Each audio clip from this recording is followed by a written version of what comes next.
Facilities అన్నీ కూడా provide చేయబడతాయి. ఇన్ కేస్ కానీ వాళ్ళకి ఏమైనా మెడికల్ ఎమర్జెన్సీ ఉన్నా సరే డాక్టర్ని కాలేజీకి తీసుకొస్తారు, ఇక్కడే ట్రీట్మెంట్ కూడా జరిగిస్తారు. అదంతా కూడా మంచిగా చూసుకుంటారు. అండ్ అలాగే వీళ్ళకి ఇక్కడ సెక్యూరిటీ కూడా లేడీ సెక్యూరిటీసే ఉంటారు. బ్యాంక్ లాకర్లో బంగారం పెడితే ఎంత సేఫ్టీగా ఉంటుందో జేపీకేపీలో ఆడపిల్లలు అంత సేఫ్టీగా ఉంటారు. ఇంక ఇంతకన్నా మించిన కాన్ఫిడెన్స్ ఏమి ఉండదండి. Thank you.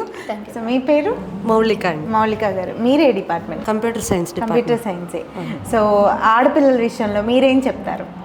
నేను కూడా అదే చెప్పచ్చు మేడం. మెయిన్ గర్ల్స్కి ఎక్కువ సెక్యూరిటీ ఉందనంటే కేవలం చైర్మన్ సార్ క్యాంపస్లో స్టే చేయడం వల్ల ఎక్కువ ఇంపార్టెన్స్ బాయ్స్ కన్నా గర్ల్స్కే ఉండిద్ది.